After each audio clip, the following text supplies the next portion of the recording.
था 2250 किलोग्राम। हमने इनके अंदर इक्वेशन पुट कर ली। मास 1 2250 किलोग्राम, 0 0 0 2250 0 0 0 2250 किलोग्राम के अंदर। अब स्टिफनेस की वैल्यूज भी पुट हो गई और मासेस की वैल्यूज भी पुट हो गई। मास मैट्रिक्स भी डेवलप हो गया, स्टिफनेस मैट्रिक्स भी डेवलप हो गया। अब हमारे पास थर्ड जो इंपॉर्टेंट चीज रहती है वो हमारे पास रहता है लैम्डा फैक्टर। लैम्डा की वैल्यूज मिल जाती है तो हम इन इक्वेशन के अंदर पुट करके हमारे पास जो है वो कांस्टेंट को हम आइडेंटिफाई कर सकते हैं। अब हमने कैरेक्टरिस्टिक इक्वेशन को यूज किया। कैरेक्टरिस्टिक इक्वेशन क्या कहती है? k minus lambda m is equal to 0। अब k minus lambda m, k हमारे पास स्टिफनेस मैट्रिक्स क्या था? ये हमारे पास स्टिफनेस मैट्रिक्स है। यहाँ पे क्या आ रहा है? k1 प्लस k2 हम ऑलरेडी फाइंड आउट कर रहे हैं, तो यहाँ पे आपके पास माइनस लैम्डा m आ जाएगी वैल्यू। अब लैम्डा m हमने जब यहाँ पे पुट किया फर्स्ट फैक्टर के अंदर 20.72 इंटू 10⁶ ऑलरेडी हमारे पास था, माइनस लैम्डा m जो कि आपका मास मैट्रिक्स विद लैम्डा की वैल्यू आ गई। ये आपने कोशिश करनी है सिर्फ उन लोकेशंस के ऊपर ऐड करना है जहां पे आपकी मासेस आ रही हैं। मासेस जिस जगह पे है उस जगह के अंदर ये ऐड होगा, ये हर जगह पे ऐड नहीं होगा। जैसे हमारे पास मैट्रिक्स क्या कहता है? k माइनस लैम्डा m, ये हर k के साथ लैम्डा m की वैल्यू नहीं जाएगी, सिर्फ उस लोकेशन के ऊपर जाएगा जिस जगह के ऊपर आपकी मासेस ऑलरेडी मैट्रिक्स के अंदर हैं। तो अगर हमने यहाँ पे वैल्यू पुट की, एक मास हमारे पास यहाँ पे थी, ये वैल्यू एग्जैक्टली सेम जो k मैट्रिक्स के अंदर अवेलेबल है स्टिफनेस मैट्रिक्स के अंदर वही रही। यहाँ पे 0 आ गया, यहाँ पे वही वैल्यू k वाले जो मैट्रिक्स के अंदर है माइनस 10.36। यहाँ पे हमारे पास अगेन मास एग्जैक्टली सेंटर के ऊपर लाई कर रहा है 20.72 इंटू 10⁶ प्लस या माइनस, हमारे पास माइनस है यहाँ पे फॉर्मूले का, minus lambda into m। Exactly इसी तरह से यहाँ पे आपके पास थर्ड जो m आ रहा है वो लास्ट के अंदर यहाँ पे डायगोनल फॉर्म में अंदर आ रहा है। यहाँ पे हमने वैल्यू पुट कर दी 10.36 into 10⁶ minus lambda into mass 2250। So we have lambda values in the equation. अब हमारे पास ये कंप्लीट इक्वेशन जो है वो डेवलप हो गई इज इक्वल टू 0, क्योंकि जनरली ओवरऑल इक्वेशन जो है वो 0 के इक्वल होती है। अब तमाम वैल्यूज को पुट करने के बाद हम इस मैट्रिसेस या इस डिटरमिनेंट को सॉल्व करेंगे। अब डिटरमिनेंट बेसिकली जो है वो this slide is not the part of solution, जो कि हमने डिजाइन एग्जांपल अभी कर रहे हैं उसका सॉल्यूशन नहीं है ये पार्ट, लेकिन ये आपको एक पूरा डिटरमिनेंट का इजी मेथड और इजी तरीका है आपको समझाने के लिए और आपको इजीली समझ में आ जाएगा। क्योंकि अब डिटरमिनेंट किस तरह से करते हैं? डिटरमिनेंट हमारे पास 3x3 का मैट्रिक्स है। फॉर एग्जांपल हम क्या करते हैं, फर्स्ट मैट्रिक्स हम चूज कर लिया, फर्स्ट पॉइंट 2 इंटू डिटरमिनेंट। अब जो फर्स्ट पॉइंट जो आपने चूज की है वही रो और वो कॉलम आप दोनों स्किप कर दोगे। जो रिमेनिंग 4 वैल्यूज बच गई 0, 4, -1 एंड 5 वो आपके पास मैट्रिक्स के अंदर आ गया माइनस फॉर्मूले का। अब सेकंड वैल्यू आपने क्या चूज की? -3, क्योंकि हम रो के अंदर मूव करेंगे। -3 सेकंड वैल्यू आ गई, तो जिसके अंदर वो वैल्यू लाई कर रही है वो रो और जिस कॉलम के अंदर वो लाई कर रही है वो कॉलम दोनों स्किप हो जाएंगे। पीछे वैल्यूज बच गया 2 1 -1 5 2 1 -1 5 प्लस फॉर्मूले का 1 अगेन थर्ड वैल्यू। अब जिस 1 जो है वो जिस रो और कॉलम के अंदर आ रहा है वो दोनों हमने स्किप कर दिए। We got 2 1 0 4 2 1 0 4। अब ये हमारे पास एक कंप्लीट इस डिटरमिनेंट का हमने को ब्रेक कर दिया। अब इसको सॉल्व करते हैं। 2 हमारे पास फॉर्मूले का डिटरमिनेंट 0 इंटू 5 0 माइनस फॉर्मूले का -1 into 4 -4 minus into minus plus 3 2 into 5 10 minus फॉर्मूले का -1 इंटू 1 हमारे पास आ गया -1 आ गया प्लस 1 फॉर्मूले का 2 इंटू 4 8 -1 इंटू 0 0। तो इसी तरह से जब हमने इसको पूरे कंप्लीट इक्वेशन को सॉल्व किया वी गॉट 49, जो कि हमारे जस्ट इस सॉल्यूशन है इस मेथड का, ये हमारे क्वेश्चन या डिजाइन एग्जांपल का हिस्सा नहीं है। अब हम अपनी इस इक्वेशन को सॉल्व करते हैं। इस इक्वेशन को सॉल्व करने के लिए हमने क्या किया? First of all 20.72 into 10⁶ minus lambda 2250 हमने बाहर रखा। पीछे डिटरमिनेंट के अंदर आपके पास ये रो और ये कॉलम दोनों खत्म हो गए, पिछली 4 वैल्यूज आपके मैट्रिक्स के अंदर बच गए।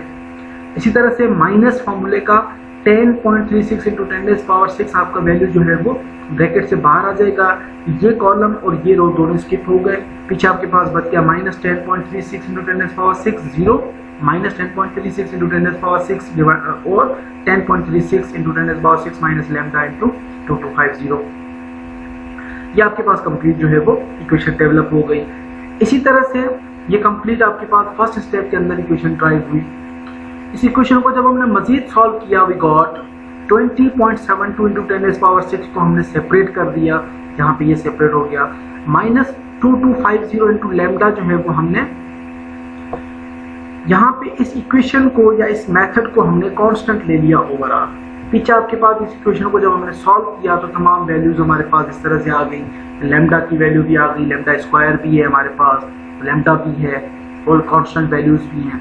जैसे हमें इक्वेशन है मैथमेटिकल, इनको हमने सॉल्व करना है। किस तरह से हम मल्टीप्लाई करते हैं, जिस तरह से ये इक्वेशन आपकी इसके साथ मल्टीप्लाई हो गई, प्लस ये इक्वेशन इसके साथ मल्टीप्लाई हो गई, माइनस ये इक्वेशन इसके साथ मल्टीप्लाई हो गई, माइनस इंटू माइनस प्लस ये इक्वेशन इसके साथ मल्टीप्लाई हो गई। एग्जैक्टली इसी तरह से ये आपके आपस में क्रॉस मल्टीप्लाई हो गए दोनों। जब हमने इस कंप्लीट इक्वेशन को सॉल्व किया, हमारे पास जो है वो एक एक्सप्रेशन ये डेवलप हुई।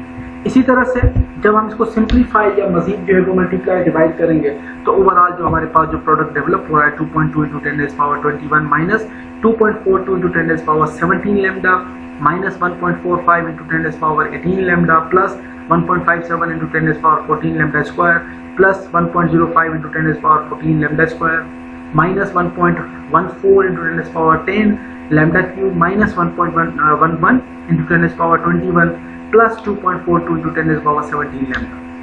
अब ये lambda, lambda square and lambda cube तीनों फैक्टर्स की जो है वो वैल्यूज आ रही हैं। अब जब मैक्सिमम लैम्डा क्यूब यूज हो रहा है तो इस इक्वेशन के अंदर से हमारे पास एक क्यूबिक इक्वेशन डेवलप हो रही है। अब क्यूबिक इक्वेशन डेवलप करने के लिए हमने जो है वो क्यूब की वैल्यू सबसे पहले लेके आए, यानी ये वाला फैक्टर जो है वो हमारे पास सबसे पहले, क्योंकि दूसरा कोई भी क्यूब की वैल्यू नहीं है। तो क्यूब का फैक्टर क्या था, minus lambda cube 1.14 into 10⁻10 plus lambda square की वैल्यू हमारे पास कितनी है, लैम्डा स्क्वायर की दो वैल्यूज अवेलेबल है यहाँ पे, बाकी कोई भी नहीं है। तो 1.57 प्लस 1.05 हो गया 2.62, 10⁻14 है दोनों में इंटू 10⁻14 लैम्डा स्क्वायर में दोनों वैल्यूज जो है वो प्लस की है, दोनों वैल्यूज पॉजिटिव आ गई। अब लैम्डा थर्ड है, लैम्डा की वैल्यू एक हमारे पास ये पॉजिटिव है, दूसरी वैल्यू हमारे पास यहाँ पे ये पॉजिटिव है, नेगेटिव है सॉरी, और थर्ड वैल्यू हमारे पास ये नेगेटिव है। 2.42 into 10⁻17 lambda plus 2.42 into 10⁻17 lambda, ये आपस में कैंसिल हो गए दोनों। पीछे हमारे पास क्या बचा, यहाँ पे हमारे पास था 1.45 इंटू 10⁻18 लैम्डा। हमने ये एग्जैक्टली एज इट इज रख सकते हैं, लेकिन हमने क्या किया, एक जीरो यहाँ से यहाँ लगा दिया, डिवाइड कर दिया इसको, तो हमने हमारे पास आ गया 14.5 या 14.49 इंटू 10⁻17 लैम्डा, क्योंकि माइनस में है, माइनस में रख दिया। प्लस हमारे पास जो कांस्टेंट बचा वो हमारे पास कांस्टेंट कौन से बचे, एक ये वैल्यू है हमारे पास, ये हमारे पास एक वैल्यू है, दूसरी हमारे पास ये पॉजिटिव वैल्यू है 2.22 इंटू 10⁻21 माइनस 1.11 इंटू 10⁻21। इस वैल्यू में से 2.22 में से हमने 1.11 माइनस कर दिया, हमारे पास जो है वो पॉजिटिव 1.11 इंटू 10⁻21 बच गया इज इक्वल टू 0। तो सिंपल बिल्कुल इक्वेशन से हमने क्रॉस मल्टीप्लाई करके इसको सॉल्व किया है, जस्ट मल्टीप्लिकेशन है इसके अंदर और कुछ भी नहीं है, क्यूबिक इक्वेशन को ड्राइव किया। So finally we got this cubic equation. So solve this cubic equation for lambda value. जब आपके पास एक क्यूबिक इक्वेशन होती है तो आपको लैम्डा की या कोई भी जो कांस्टेंट फैक्टर होता है अंदर, या जो आपका एक स्पेसिफिक वेरिएबल होता है, उसकी कोई ना कोई वैल्यूज आपको ड्राइव हो रही होती है। अब क्योंकि हम क्यूबिक इक्वेशन कर रहे हैं तो हमारे पास जो है वो 3 लैम्डा की वैल्यूज आएंगी इस इक्वेशन में से। लैम्डा 1 की जो वैल्यू आई हमारे पास, एक वैल्यू आई lambda 1 is equal to 911.97। Second lambda की वैल्यू आई 7159.72 और तीसरी हमारे पास लैम्डा की वैल्यू आई 14,950.52।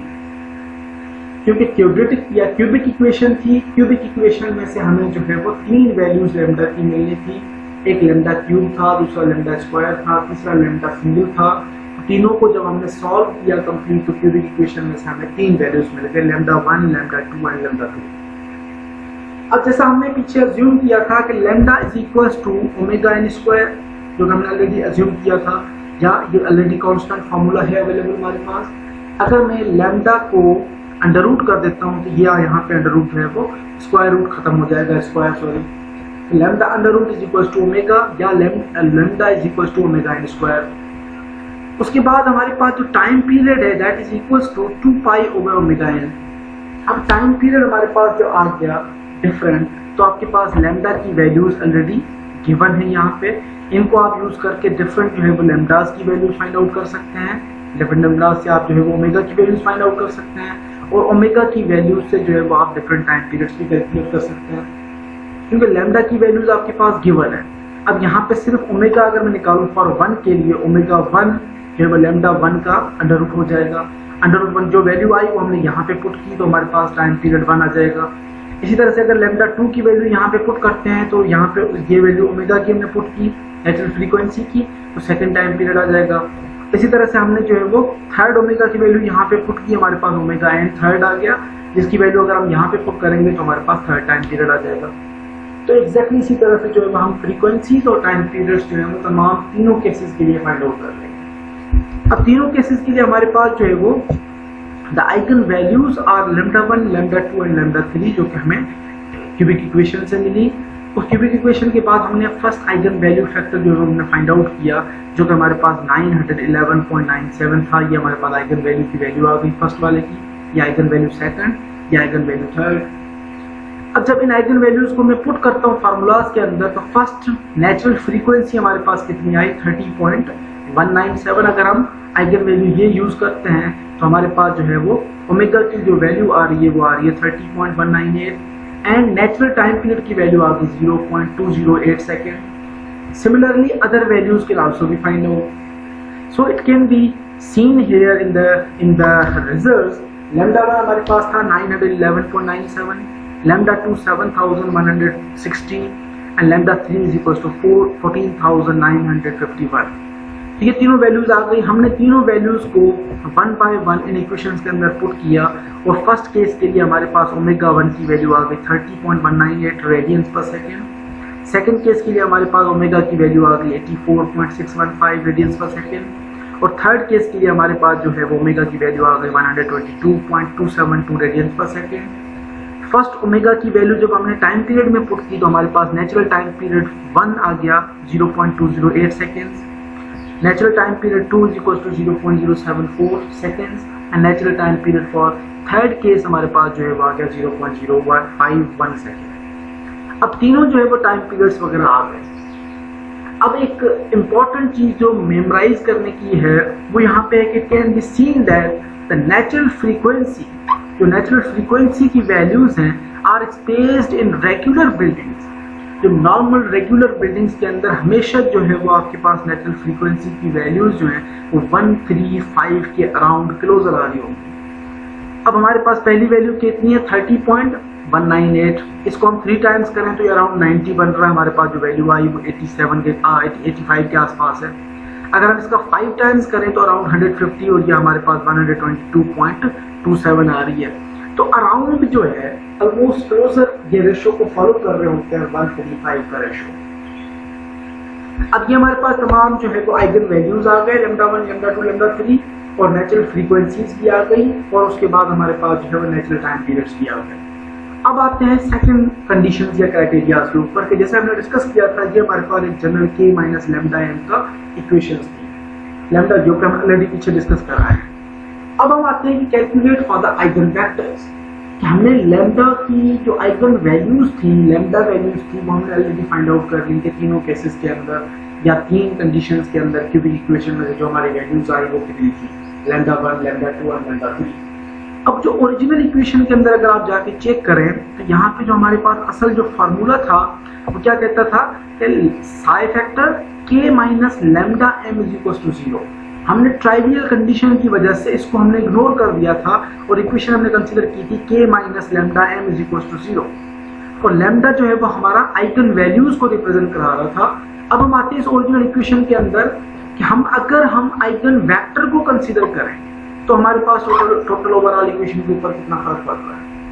तो जब हमने आइगन वेक्टर की इंट्रोड्यूस करवाया इक्वेशन के अंदर, तो यहाँ पे हमारे पास जो वैल्यूज बनी वो हमारे पास जो इक्वेशन डेवलप हुई फाइनली